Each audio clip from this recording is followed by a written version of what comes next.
Good morning, scholars. The EL team today is going to talk to you a little bit on Thoughtful Thursday. Today is Thursday, February 4th, and we are going to be talking about some poetry today that we hope will inspire you. And our EL team is going to introduce ourselves.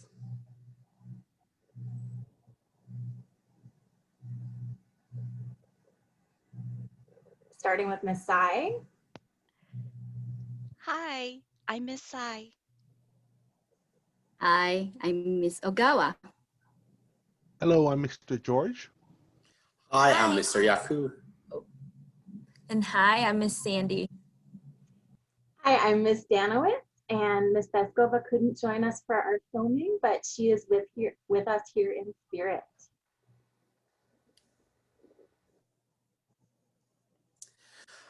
All right, I'm going to introduce Amanda Gorman, the young and talented poet and activist. Her poems focus on social issues such as oppression, feminism, race, and African diaspora. She was very young when her voice started to be heard by public. She was only 17 when her first book of poem was published, and that book was The One for Whom Food is Not Enough.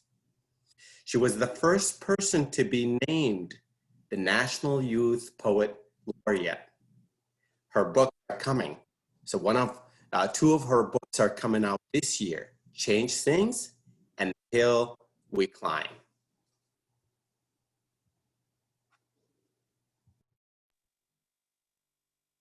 All right, and here is a picture of Amanda Gorman.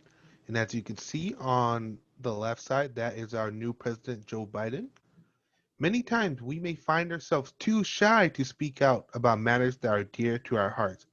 Here is someone who will show us how she uses her voice to express something close to her heart.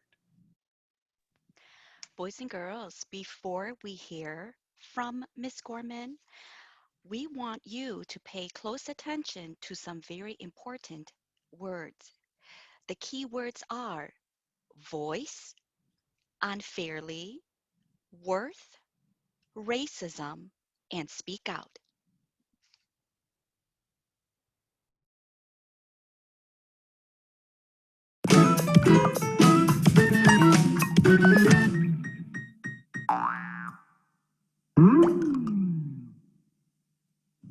Writing poetry is my favorite way to use my own voice. This is a poem I wrote called Talking Gets Us There. It's normal to notice what makes us different, because what makes us different is what makes each of us so special. There's beauty in every type of face and in every type of freckle, from the curl of your hair to the color of your skin. No one is exactly the same, not even twins. But across time and place, people have been treated unfairly just because of their race. So heroes get into good trouble. They have to struggle for a long while, but when they win, it's worth every mile. People of color still experience racism today. So it's up to all of us to say enough is enough, to speak out with all our hearts. And that starts at home. It starts with asking questions about race when we're taught about it. Together, I know we can tackle racism. But first, we have to talk about it.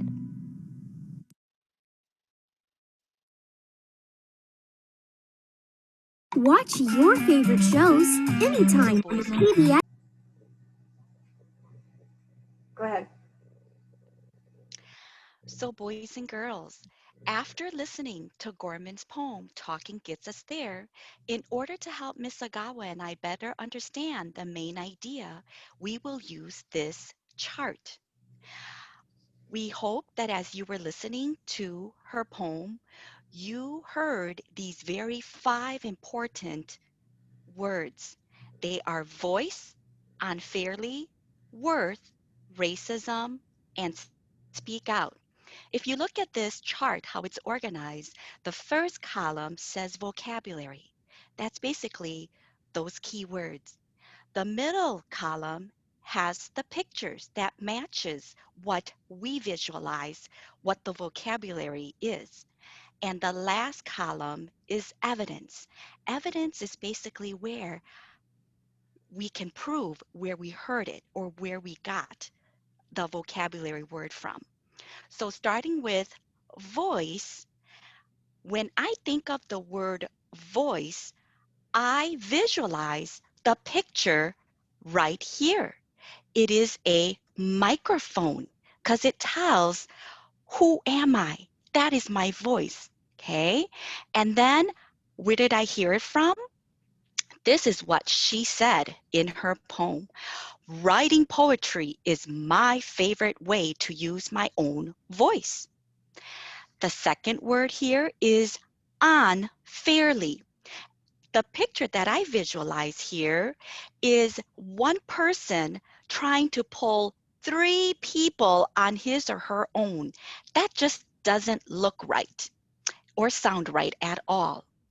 And where I heard her use this word unfairly is when she said this: people have been treated unfairly just because of their race.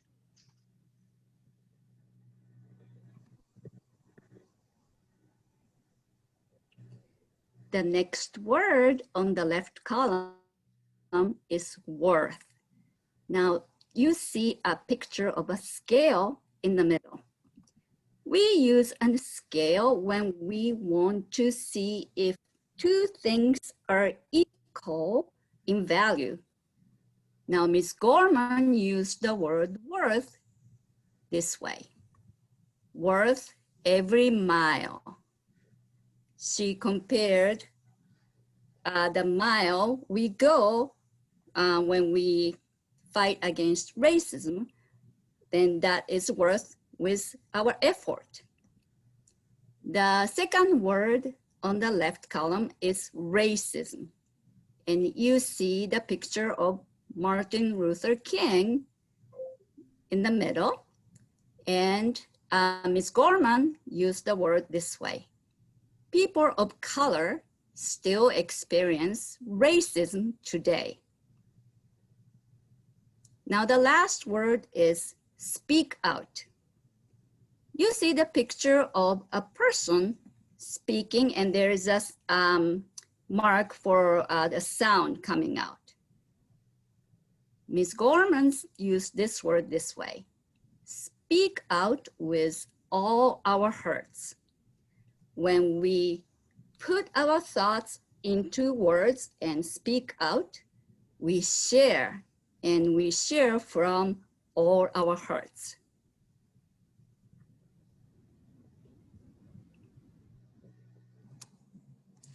Okay, scholars, these are some ways we connected the poem to the Rhino waves. Respect. Understand that we are all different and unique, and we are able to respect everyone no matter what they look like. Help. When people are treated unfairly, you should help.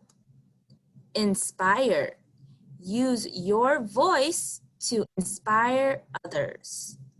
Never give up. When you don't give up at what you are doing, it will be worth it at the end. And overcome.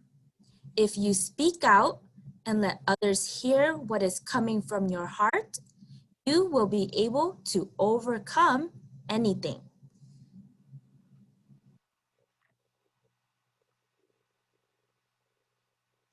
All right, scholars, we hope that our words inspired you today. And I just want to leave you with one last quote from Amanda Gorman. There is always light if only we're brave enough to see it, if only we're brave enough to be it. So scholars, follow that light today. Try to see it and be it. Happy Thursday. Bye now.